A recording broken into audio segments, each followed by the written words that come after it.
What's liquid, brown, and has the ability to make you feel warm all over? No. Not that. This is a booze channel, for Pete's sake. We're talking about whiskey, of course, and scotch, and bourbon.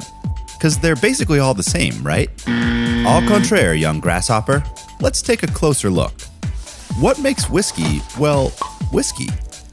Whiskey is any distilled alcoholic beverage made from fermented grain mash that's aged in wooden casks. The mash can be made from a variety of grains, including barley, rye, corn, or wheat. And that leaves a lot of room for interpretation and experimentation, like that one time at band camp. Anyway, it helps to think of whiskey as a catch-all category, like wine. Cabernet Sauvignon is very different from Chardonnay, but both are classified as wine.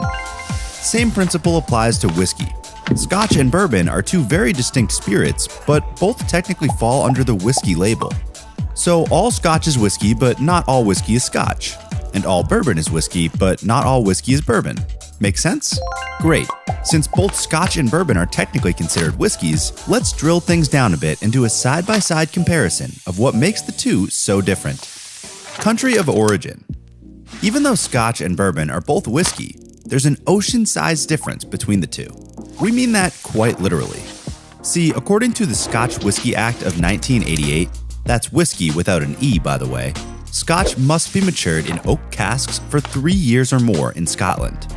Now, bourbon is governed by similar rules laid out in the Federal Standards of Identity for Distilled Spirits, which sounds FBI-level intimidating, but it's really just a set of rules that ensures bourbon maintains the distinct taste that it's known for. It's America's native spirit, after all.